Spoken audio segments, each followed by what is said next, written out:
So again, thanks so much for joining us. Our first speaker is Courtney Lyles.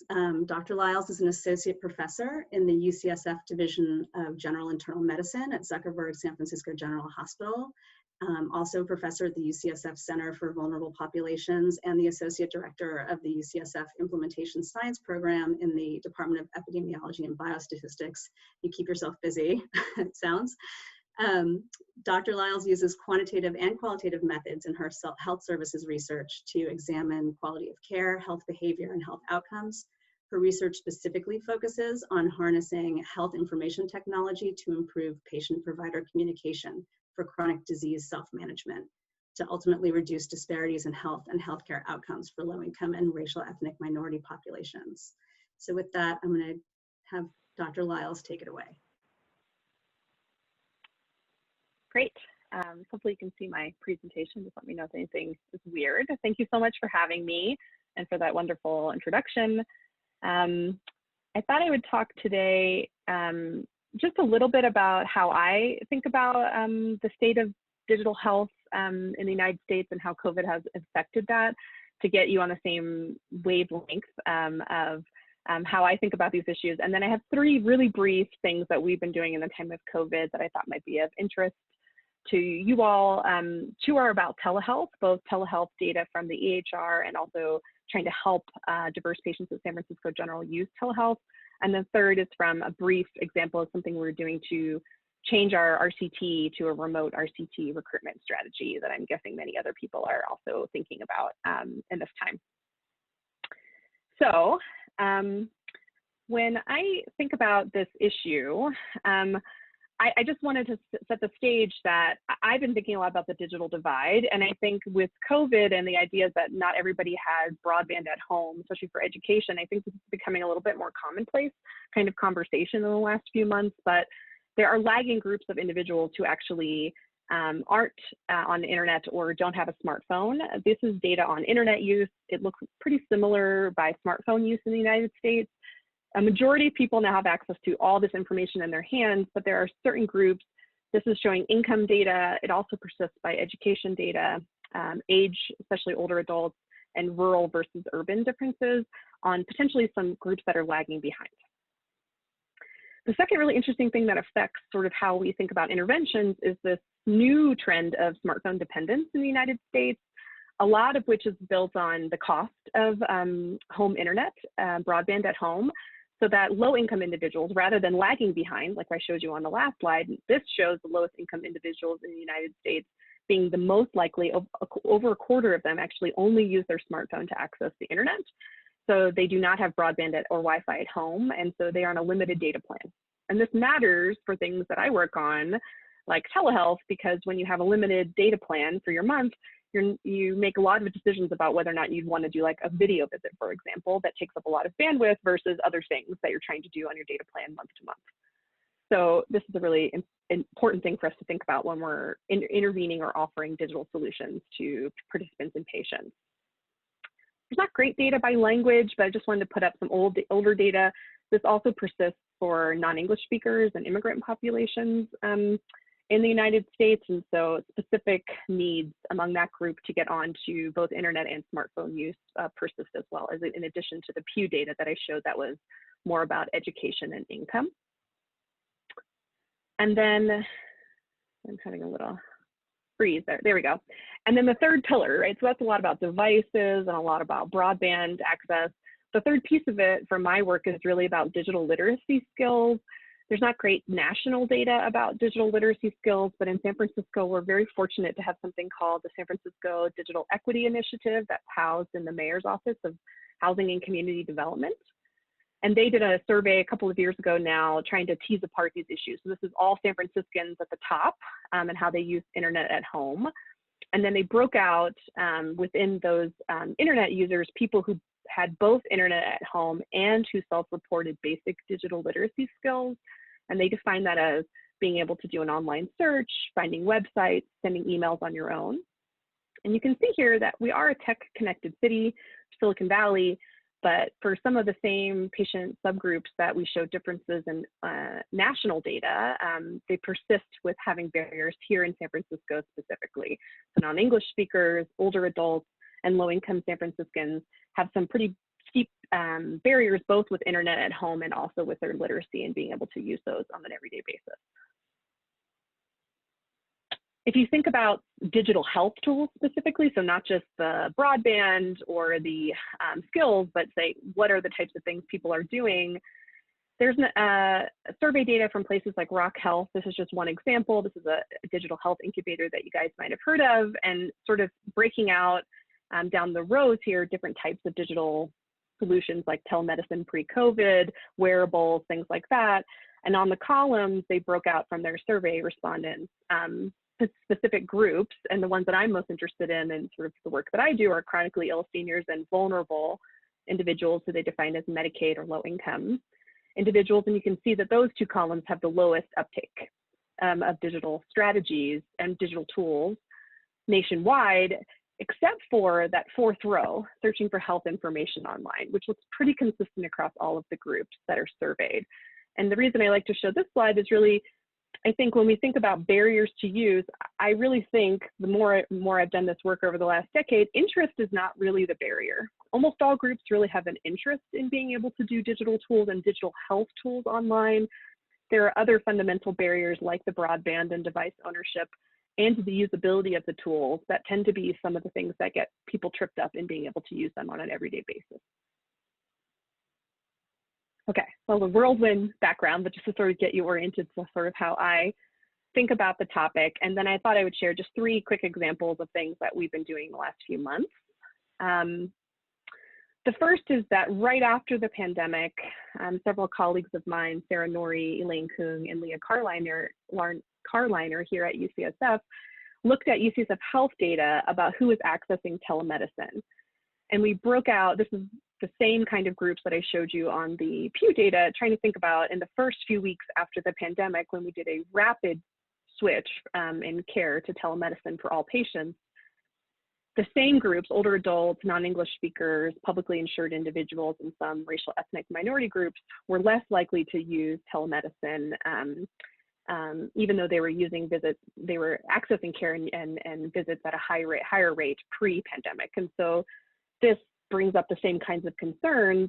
So not just from a research perspective, but from a practice perspective, how are we thinking about different groups and actually designing intervention strategies that actually specifically target these groups to make sure they're not left behind? So of course, we've been trying to do that. So that's like just the basic data from the EHR. In terms of how we've been thinking about doing that, we've done a number of things at San Francisco General to think about our telehealth rollout to make sure it's more inclusive of certain populations.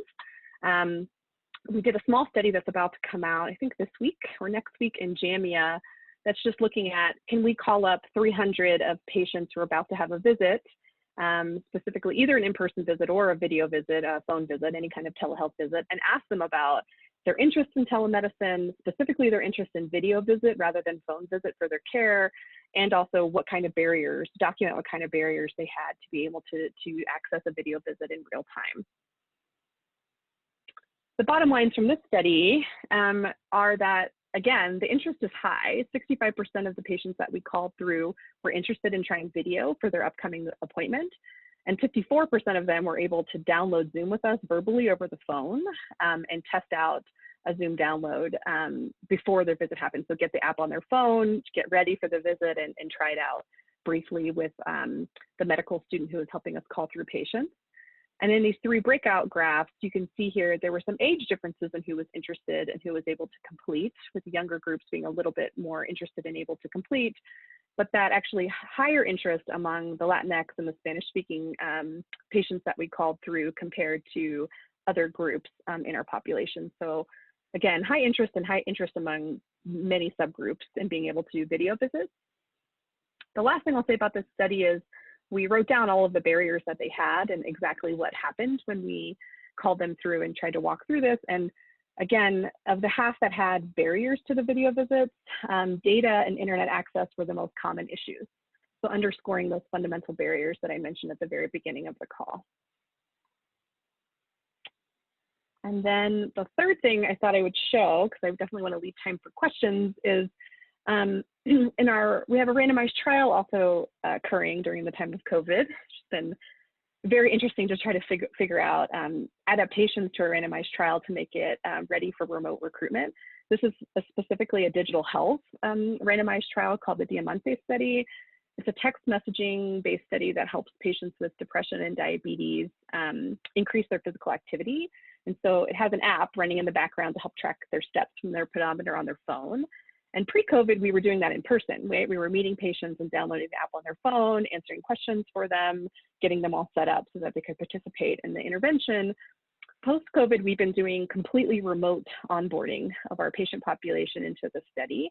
And so we've triaged patients based on their baseline digital literacy skills to make sure that those who don't use apps very much, which is a pretty sizable portion of the patients that are being enrolled into this study, get an extra technical assistance, especially on the onboarding call, to help them download Zoom so that we can walk through the app download visually with them to be able to look at their phone and troubleshoot any questions they have.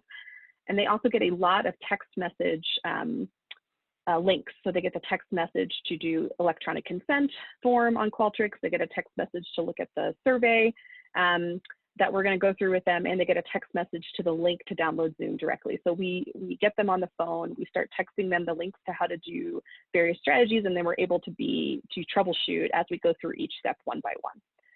So this took work. I won't act like it won't take work to do this, but I think what I've learned from this is if you put some effort into it, you can add some time and really target the kind of help you need to get patients onboarded onto a study and make them feel like you've really walked them through rather than dump all of the steps on them at once, which can be really overwhelming regardless of who you're onboarding into your trial. So it's just like a smattering of things that we've been working on. I'd love to hear from you all. Moving forward, I would say just across these examples that I'm giving is I really feel confident that now is a really unique time to think about engaging participants and patients in using digital modalities more so than obviously pre-pandemic. But we really need to be consistent about how we communicate about how digital supports their in-person relationships and supports their ongoing care in ways. And I think that is a real key learning that can be woven through any research study or any practice modality in which we're using digital in a more enhanced way. And then moving up through the levels, I think systems and studies specifically really should probably know where patients are in terms of their device access, their internet access, and their digital literacy skills to be able to do that additional support that I mentioned, and make sure that the technical support is wrapped around for patients to know and participants to make sure that they know that they can ask questions and get support and learning new skills over time. And then on a community policy level, I can't help myself by saying that there are so many organizations. I mentioned the Digital Equity Initiative, but there are public libraries, nonprofit organizations who actually have a lot of resources out there for individuals who are not digital natives, who want to learn how to do specific skills online.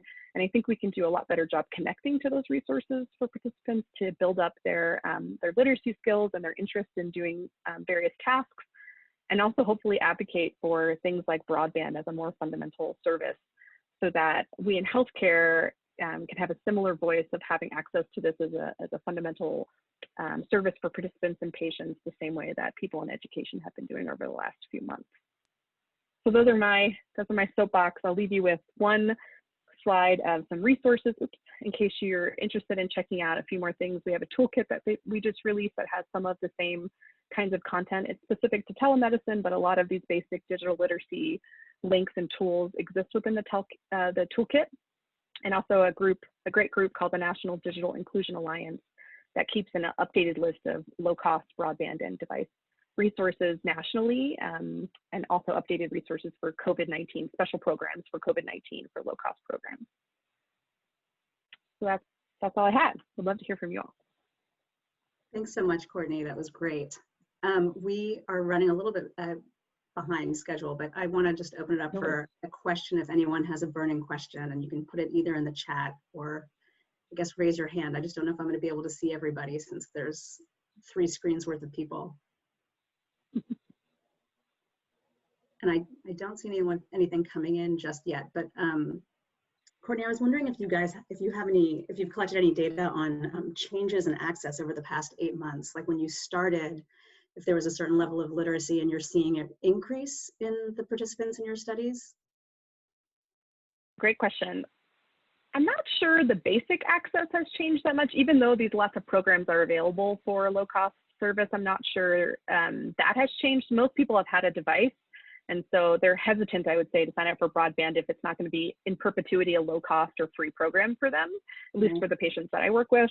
But they are a lot more familiar with things like Zoom, especially if they have children or have used it for other things. They've had to learn specific apps like Zoom over and over again. So I have seen a lot more comfort with certain things over time in the last few months. Right. Okay.